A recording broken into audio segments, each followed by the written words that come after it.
کۆمەڵی دادگەری خۆی ئامادە کردووە بۆ هەڵبژاردننی ئەنجومەنی نوێنەرانی عێراق لە کەرنەڤاڵی پشتگیری و سەرخستنی کاندیدەکانی دارەسلێمانی کە خەڵکێکی زۆر ئامادەی کەرنەڤاڵەکە بوون. پشتیوانی خۆیان بۆ کاندیدەکانی کۆمەڵی دادگەری دووپات کردەوە.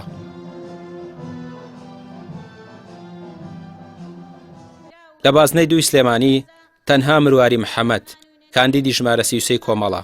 ئەو دەڵێت ئەگەر هاوڵاتیان دەیانەوێت هاوکێشەی هێز بگۆڕن دەنگدان دەرفەتێکە و ڕۆژی سزادانی گەندەڵکارانە.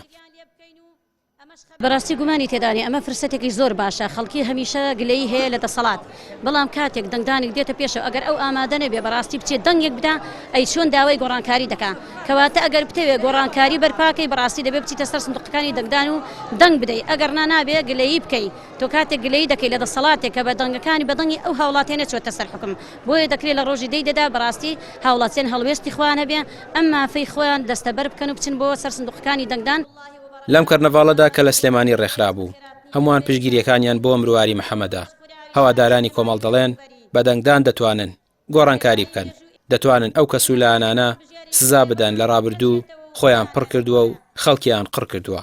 خێروبێری وڵاتیان کردووە بە پارویەکی چەور و تەنها خۆیان لی دەخۆن و خەڵکیش بێکار و بێپارەیە.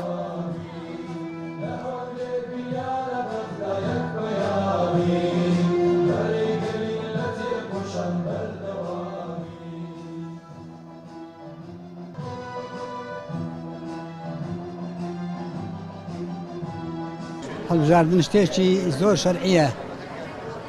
هاوکاریکردن و بەشداربوونی واجبە، فەرزە. ئینسان دەنگ بداتەوە کەسی کە شایستەی و لایەقە.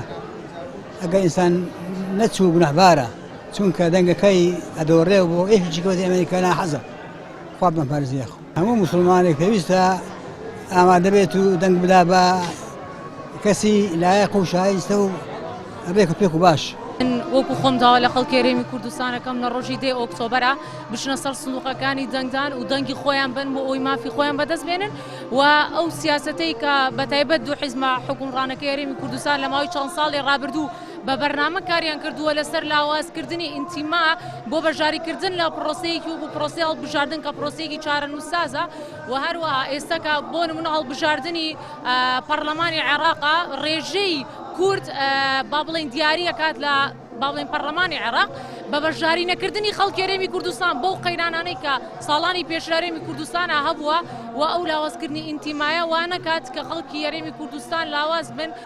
کۆمەڵ شانازی دەکات بە پاشخانی کادیرەکانی لە حکومەت و پەرلەمان و هاوڵاتیانیش ئەو شاهیدیان بۆ دەدەن.